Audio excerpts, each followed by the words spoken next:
చెప్పి తెలియజేసేదానికి నేను చెప్తా ఉన్నాను అధ్యక్ష. లేకుంటే ఈరోజు ఈ సమయంలో రెవెన్యూ డివిజన్ కానీ పోలీస్ సబ్ డివిజన్ కానీ కుప్పంకి వచ్చిందంటే అది మన పరిపాలన అనేది ఒక చిహ్నం అని చెప్పి మీకు తెలియజేస్తా ఉన్నాను అధ్యక్ష. ప్రతి జిల్లాలో దిశ పోలీస్ స్టేషన్లు ఏర్పాటు చేయడమే కాకుండా రాష్ట్ర వ్యాప్తంగా పుణ్యక్షేత్రాలు మరియు పర్యాటక ప్రాధాన్యత కలిగిన 20 ముఖ్య ప్రాంతాల్లో పర్యాటక పోలీస్ స్టేషన్లు ప్రారంభించబడ్డాయి. భద్రత మౌలిక సదుపాయాలు పెంచడం ద్వారా ప్రజా భద్రత మరింత మెరుగుపడింది. గడప గడపకు మన ప్రభుత్వం అనే కార్యక్రమం ద్వారా ప్రజాప్రతినిధులు పౌరుల నుండి నేరుగా ప్రాథమిక సౌకర్యాలు మరియు మౌలిక సదుపాయాల అవసరాలను తెలుసుకొని వాటిని సమకూర్చడం ద్వారా బాధ్యతాయుతమైన పాలన అందజేస్తున్నారు.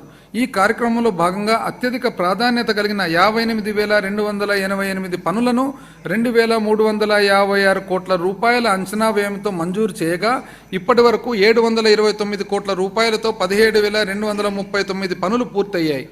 రాష్ట్రంలో భాగస్వామ్య ప్రజాస్వామ్యాన్ని ముందుకు తీసుకువెళ్లడమే కాకుండా స్థానిక సంస్థలను ఆర్థికంగా మరింత బలోపేతం చేయడానికి మా ప్రభుత్వం 4వ రాష్ట్ర ఆర్థిక సంఘం సిఫార్సులను ఆమోదించి 5వ ఆర్థిక సంఘాన్ని కూడా ఏర్పాటు చేసింది.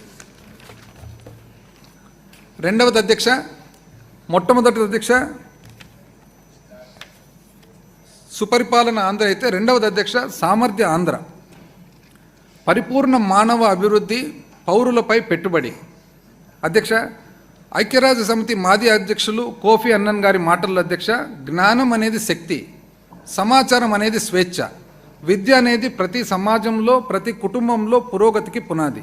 ఐ రిపీట్ అధ్యక్ష, జ్ఞానం అనేది శక్తి, సమాచారం అనేది స్వేచ్ఛ, విద్య అనేది ప్రతి సమాజంలో ప్రతి కుటుంబంలో పురోగతికి పునాది. కోఫీ అన్నన్ గారు అధ్యక్ష farmer secretary general of United nations అధ్యక్ష, 1997 నుంచి 2006, దాదాపు 10 సంవత్సరాలు అధ్యక్ష. అయితే ఈయనలో ఒక గొప్పతనం ఏమంటే అధ్యక్ష, ఇంతవరకు చరిత్రలో మన యునైటెడ్ నేషన్స్లో తను పనిచేస్తూ అక్కడున్న స్టాఫ్లో నుంచి మొట్టమొదటిసారిగా సెక్రటరీ జనరల్ అయిన వ్యక్తి కోఫీ అన్నన్ గారు అధ్యక్ష.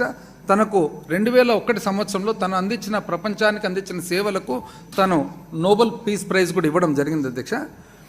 ఏ దేశానికైనా పౌరులే ఎనలేని సంపద.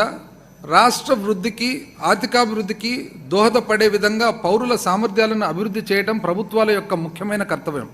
ఈ దృష్టితో మా ప్రభుత్వం గత 5 ఏళ్లలో మానవ మూలధన అభివృద్ధికి అత్యంత ప్రాధాన్యతనిచ్చింది. మానవ వనరుల అభివృద్ధిపై పెట్టే పెట్టుబడి మారుతున్న కాలానికి అనుగుణంగా కలిగే ఆర్థిక ఒడిదుడుకులను తట్టుకొని నిలబడగలిగే శక్తి సామర్థ్యాలను పెంపొందించింది. సమ్మిళిత వృద్ధిని సాధించడానికి దోహదపడుతుంది. అందరికీ సమాన అవకాశాలను అందించే సమాజ నిర్మాణం అసాధ్యం కాదని, నిజానికి సుసాధ్యమేనని నిరూపించడానికి మా ప్రభుత్వం విద్య, ఆరోగ్యం, నైపుణ్యాల సమ్మేళనం ద్వారా నిరంతర కృషి చేస్తున్నది.